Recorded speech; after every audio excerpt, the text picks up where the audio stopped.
A continuación, hablemos de salud mental.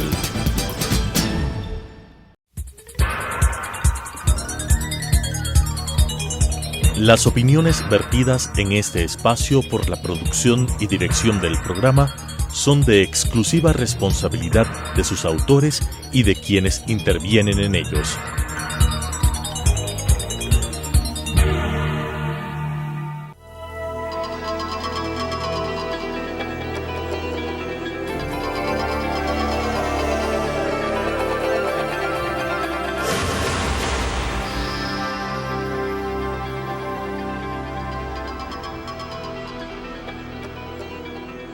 Señoras y señores, muy buenas tardes. Bienvenidos a que hablemos de salud mental. Bueno, televidentes, buenas tardes. Nuevamente un gusto estar con ustedes en su programa Hablemos de Salud Mental. Pues sí, seguimos de una manera u otra disfrutando y ventajosamente contando con los recursos tecnológicos que ofrece en este momento el Internet, que uno de estos es estas maravillosas plataformas que permiten que nos veamos y nos oigamos simultáneamente sin salir de nuestros hogares, lo cual ha permitido que buena parte de los profesionales en el área de salud mental, psiquiatras, psicólogos, trabajadores sociales, puedan estar trabajando a distancia y ayudando a mucha gente que durante la pandemia pues ha necesitado de estos servicios. Sí, yo sé que creo que esto ha sido una buena cosa. Es un filón que no lo habíamos explotado antes, una modalidad que alguna vez se pensó hacer. Recuerdo que tuvimos un programa en la universidad que se intentó hacer, pero curiosamente no hubo una buena respuesta de parte de los pacientes.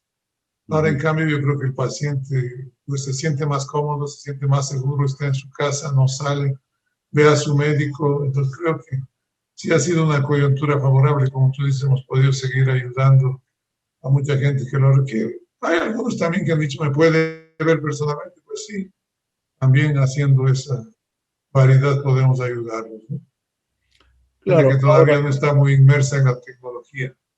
Ahora, si bien es cierto de que hay áreas de la medicina en lo cual evidentemente la teleatención no va a ser posible, tendríamos que aceptar de que dentro de, por ejemplo, la psiquiatría, la psicología, sí es factible mantener una relación de contacto directo y de una manera u otra bastante buena en términos de comunicación, de compenetración entre el médico del paciente o el psicólogo del paciente, ¿no? Y sobre todo yo creo que cuando ya han sido un paciente y su médico han sido ya conocidos, han tenido una relación terapéutica, yo creo que fluye bastante, ¿no? Exacto. Cuando es de primera vez, como que todavía se nota así un poquito de recelo en la persona, como que cuesta un poco. Pero por otro lado, en una entrevista en vivo también la primera vez tiene esas dificultades. Ahora, estas metodologías definitivamente están para quedarse en un montón de áreas, no solamente en el área de medicina, sino, pues, por ejemplo, lo de la enseñanza. Yo creo que en una buena cantidad de áreas va a quedarse como una de las alternativas que mucha gente va a optar.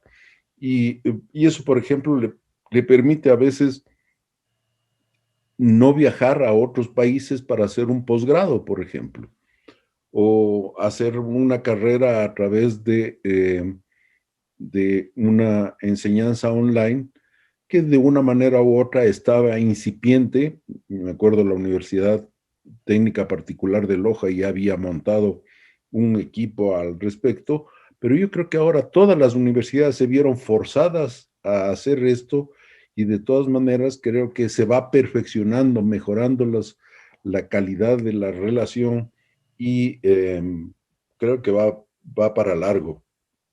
Sí, a mí me parece muy interesante a nivel de lo que tú mencionas, un posgrado, una carrera universitaria. Tengo mis preocupaciones de qué puede resultar por la enseñanza en línea en un colegio, por ejemplo, en escuela, porque va a faltar ese contacto humano entre los estudiantes, desarrollar una amistad, que es parte de cómo vamos desarrollando nuestra personalidad. Entonces, eso sí no sé, tendrá que pasar algún tiempo para que veamos si es que ha influido. Yo creo que es un excelente punto el que tú señalas. Yo creo que a nivel ya de adultos y a nivel de hacer una carrera o un posgrado, este es un método extraordinariamente valioso, pero a nivel de escuela o de colegio, en donde todavía hay una serie de elementos que son importantes en irlos desarrollando y es en contacto con otras personas de su misma edad, sociabilización, respeto a los demás, aprender a manejarse entre comunidades de gente dentro de un mismo ambiente, trabajo en grupo, etcétera, etcétera. Yo creo que es fundamental de que al menos en escuela y colegio no sea una de las tecnologías que avance mucho, sino que avance hasta donde se pueda, pero que no se prive a los estudiantes de la posibilidad del contacto con sus compañeros de misma edad y mismas niveles, ¿no? Posiblemente se adopten modalidades mixtas, dependiendo de la circunstancia o a gusto del cliente, como quien dice. Porque en las carreras universitarias, por ejemplo, en carrera de medicina necesitamos la parte presencial. Uno puede volcar conocimientos al estudiante de medicina, pero si es que no tiene contacto con el ambiente hospitalario, con los pacientes, pues sí va a ser un poco difícil que asimile, que se prepare en todo lo que es necesario que se prepare. Me acuerdo de las clases de semiología y propedéutica, en donde tú tienes que tocar al paciente, ¿no? Y saber cómo suena, cómo se siente, cómo se percibe un órgano que está inflamado o que la temperatura ha cambiado de otras partes del cuerpo, o la sonoridad después de hacer una percusión. En fin, ese tipo de cosas imposibles de hacerlas a través de la televisión o de la internet. Claro, a través no. Ahora sí se había modificado en algo esa modalidad de aprendizaje con los famosos simuladores, ¿no? Pues creo que todas las universidades de medicina tienen el muñequito que puede simular una serie de situaciones, tanto de examen físico como de enfermedades. Incluso ahí tienes que ir y tocar al muñequito, pues. Exactamente. No lo quieres hacer por internet. Esa pequeña modificación ya se había dado, pero ahora por internet yo sí creo que aprender a examinar un paciente va a estar todavía complicado, no creo que sea muy provechoso ese aprendizaje. Y una buena cantidad de profesiones y de maneras de hacer negocios y de maneras de comprar y maneras de vender van a modificarse a raíz de los cambios que la pandemia ha obligado a realizar. Y no solo la enseñanza, no, los trabajos en sí. El trabajo en casa para mucha gente ha sido realmente una muy buena cosa, por parte de sus hijos, por ejemplo, o también por ahorrarse tiempo en cuanto a desplazamientos, gastos en desplazamiento, en ropa, en venta. Sí, a lo mejor muchos de estas modalidades no serán 100%, pero seguirán quedando cuando la situación actual lo amerite, ¿no? Ya se pueda salir. Yo creo que mucha gente optará, si le dan a escoger, pues por hacerlo desde su casa. Así es que veremos qué nos espera el futuro cercano, porque yo creo que ya aspiro a que al menos este año podamos empezar a ver esas cosas. Sí. Bueno, y volviendo a nuestros temas de salud mental, uno de los elementos que más se vio afectado y más hemos visto que se afectan durante periodos como el que hemos tenido que vivir a lo largo de este año es el sueño. Y no solamente las gentes que hayan tenido problemas de sueño previos, hay una enorme cantidad de gente que ha visto cómo sus patrones de sueño se han modificado notablemente durante este periodo. Yo creo que valdría la pena que le pongamos atención a ese tema el día de hoy. Sí, yo creo que es un tema muy importante, más que nada cada vez lo estamos viendo con mayor frecuencia. Como tú dices, si bien hay personas que ya habían tenido ese problema como parte de algún trastorno afectivo, de algún trastorno depresivo, algún trastorno emocional en general. Pero hay gente que ahora consulta, primera ocasión, vea, nunca me ha pasado eso y ahora tengo este tipo de alteración de sueño.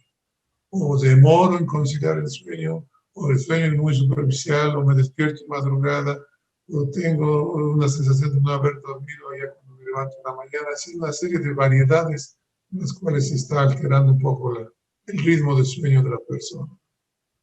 Evidentemente están en relación con la situación, pero también pueden estar en relación con patologías, estar empezando en estas circunstancias. Las circunstancias han sido un elemento desencadenante de muchos de estos trastornos. Claro, y vale la pena que mencionemos cosas que van desde la normalidad hasta la patología. Es decir, normalmente se puede haber visto afectado el sueño porque la gente ha tendido a tener horarios diferentes a los que tenía previos a la pandemia. Otro de los elementos que pueden estar presentes para la alteración es de que a mucha gente se queda viendo televisión más largo que lo que normalmente veía anteriormente y eso altera la higiene del sueño. Es decir, hay unos parámetros que se llaman higiene de sueño, que son dormir a las horas adecuadas, en un ambiente adecuado, sin ruido, sin mucha luminosidad, sino más bien baja, algunas condiciones que favorecen el dormir. Y estas, de una manera u otra, en la pandemia puede que hayan transformado o hayan alterado. De hecho, por ejemplo, una cosa que puede parecer muy simple. Yo creo que hay un menor desgaste físico de la persona. Ya no sale, ya no madruga para trasladarse a su trabajo, ya no tiene que manejar en un tráfico atascado durante 50 minutos, no tiene que regresar en la noche a la casa después de no haber estado ahí todo el día. Pues yo creo que, por ejemplo, ese ha sido un factor. Realmente se nota la influencia que ha tenido en el inicio de los patrones de sueño. Aparte de los que tú mencionabas, están dentro de esta llamada higiene de sueño, ¿no? Pero esto yo creo que es algo de los que ha afectado notablemente. Otra de las cosas que puede pasar es lo que acabo de hacer hace un momento, es tomar café. Es decir, hay gente que a lo mejor está teniendo más tiempo o está haciéndose mejores cafés de los que normalmente se tomaba fuera de su casa. Y eso está alterando el sueño. Un montón de razones pueden ser. Entre esas, claro, evidentemente estarán algunos inicios de trastornos de ansiedad o depresivos que son muy comúnmente ligados a la alteración en el sueño. Sí, yo creo que los trastornos de adaptación, que es lo que estamos viendo con frecuencia y que están cada vez aumentando, una de las principales manifestaciones de los trastornos de adaptación justamente es la ansiedad. Entonces, cuando el paciente nos comenta que se acuesta inclusive a su hora, pero lamentablemente no empieza a dormir pronto y empieza a desvelarse, se le hace muy difícil conciliar el sueño y eso ya pues le preocupa, porque una noche, 2 noches a lo mejor no le preocupa mayormente, pero luego sigue eso algunas noches y empieza a darse ese temor típico de estos trastornos, ¿no? ¿Dormiré o no dormiré esta noche? Y ahí es cuando nos complicamos más.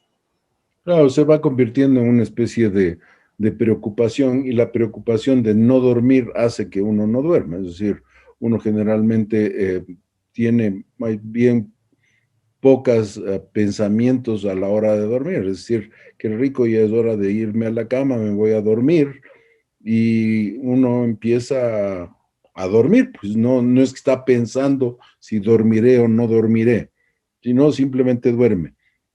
Ahora, hay las personas que ya han experimentado 1 o 2 noches de no poder dormir, que se convierte en una especie de miedo a no poder dormir, y ese miedo a no poder dormir hace que no duerma. Sí, esa expectativa que se crea, esa activación por ese temor, no están esperando que suceda algo, pues obviamente sucede, ¿no? Entonces yo creo que valdría la pena que hagamos algunas recomendaciones generales de cómo poder dormir mejor. Una de las cosas es mejorar el nivel de ejercicio que la persona tiene durante el día. Y al menos yo recomiendo que ese ejercicio sea más bien en horas de la mañana. Sí, yo creo que el ejercicio matinal es bastante beneficioso para esto. Sin embargo, en la práctica yo he visto que un poco hay que adaptarse al gusto del paciente o al gusto de la persona o al efecto que causa en él. Y Muchos pacientes nos dicen, mire, de los horarios que tiene. los horarios que tienen, dicen, mire, pues sí, yo prefiero hacer ejercicio a las 6 de la tarde que regreso. Con eso me canso y duermo mejor. Bueno, si eso le resulta bien, pues hágalo. No hay por qué obligarle a que sea un horario definido. Pero yo también creo que en la mañana es más beneficioso. Las recomendaciones de que sea en la mañana porque como que te carga de energía el ejercicio, al menos si es un ejercicio cardiovascular, te carga de energía y eso puede impedir empezar a dormir. Claro, eso sucede y al hacerlo en la mañana uno se carga de energía, pero también como que pasa más relajado el día. Y va gastando esa energía. Va gastando durante el día y llega bien a la hora de sueño.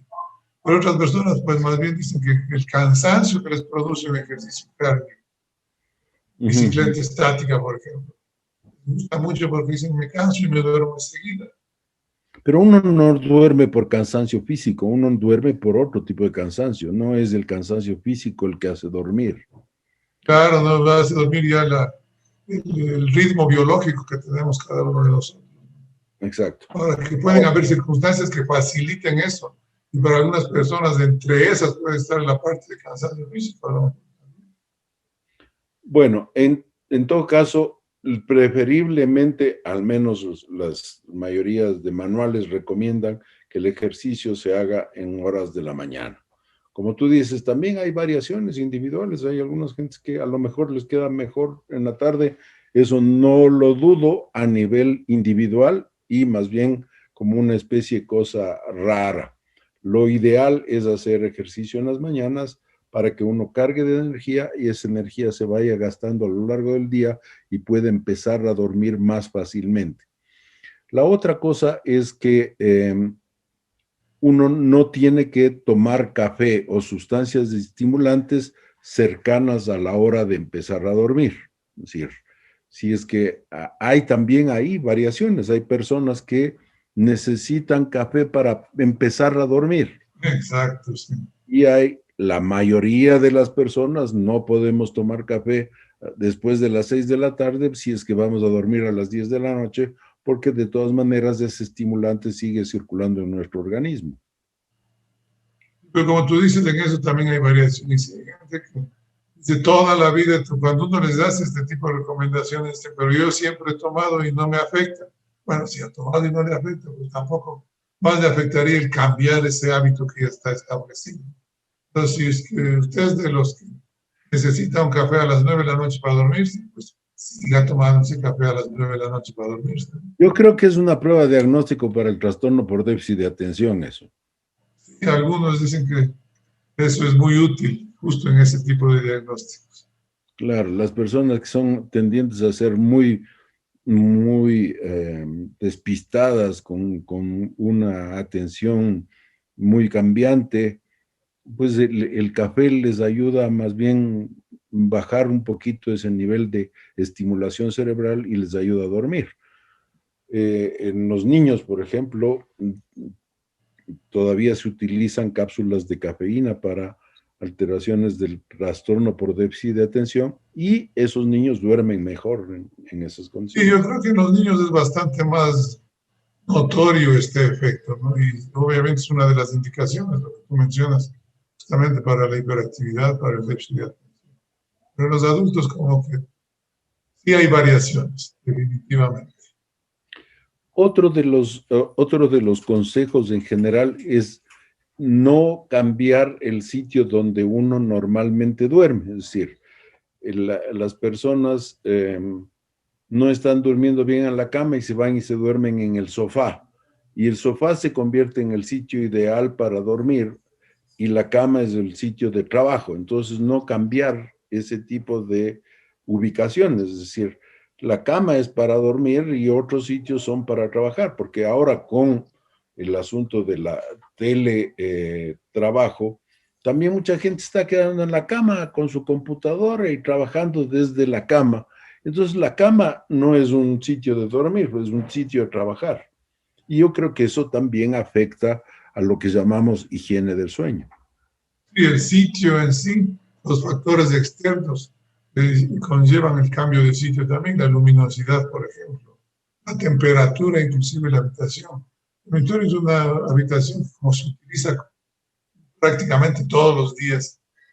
Tiene una habitación diferente a que vaya pues a una sala de estar en la cual no se usa no tiene contacto humano muy a menudo, ¿no? La temperatura también es algo que afecta en ese inicio, en esa conciliación de sueño. La luminosidad, ruidos ambientales. A lo mejor mi dormitorio está hacia la parte de atrás de la casa, duermo muy bien. Me cambio de habitación hacia el frente de la casa y hay más ruido ambiental y también me dificulta empezar a dormir. Variedad de situaciones. Y en algunos de los casos es necesario pues recurrir a algún método que me ayude a dormir. El tomar un baño caliente antes de irse a la cama ayuda a muchas personas.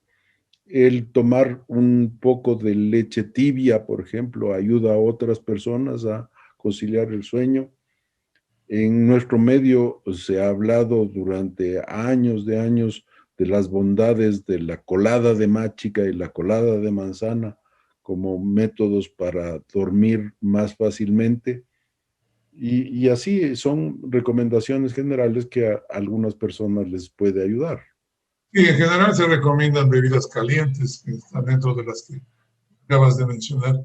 Pero yo sí quisiera también hacer hincapié en que, por ejemplo, con esto de las dietas, porque también el encierro, la pandemia y no movernos mucho, mucha gente ha subido de peso, porque tiene menos actividad física y pasa comiendo más en la casa. Entonces de pronto se dan cuenta que han subido de peso, no hay que bajarlo, entonces ya no voy a merendar.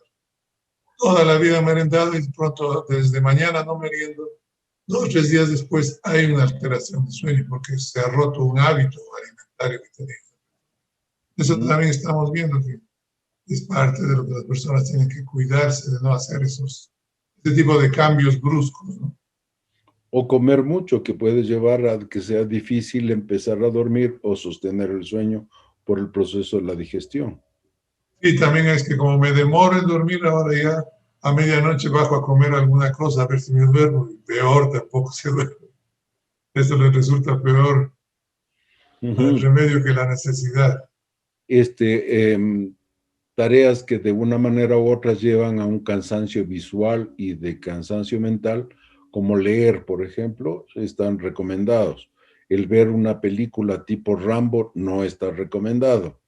Es decir, hay cosas que pueden activarle a uno desde el punto de vista del sistema nervioso y otras que pueden ayudar a sedar un poco el sistema nervioso, ¿no? Inclusive hablábamos de factores externos, la luminosidad del teléfono. Mucha gente se acuesta y empieza pues, a revisar todos los 50 mensajes que le han mandado a sus amigos de ese día. Y eso también les activa. Claro, y esto no solo por el contenido.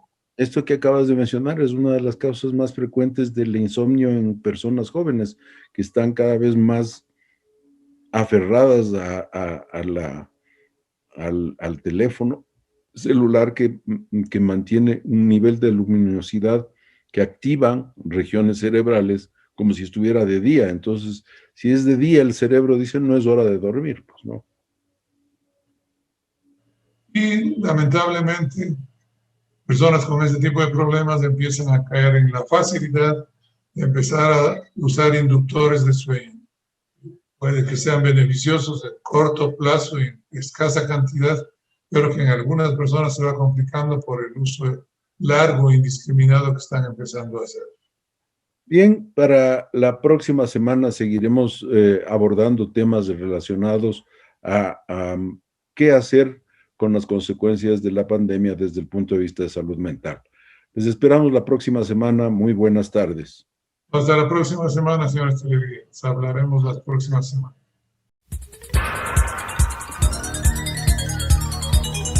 Las opiniones vertidas en este espacio por la producción y dirección del programa son de exclusiva responsabilidad de sus autores y de quienes intervienen en ellos.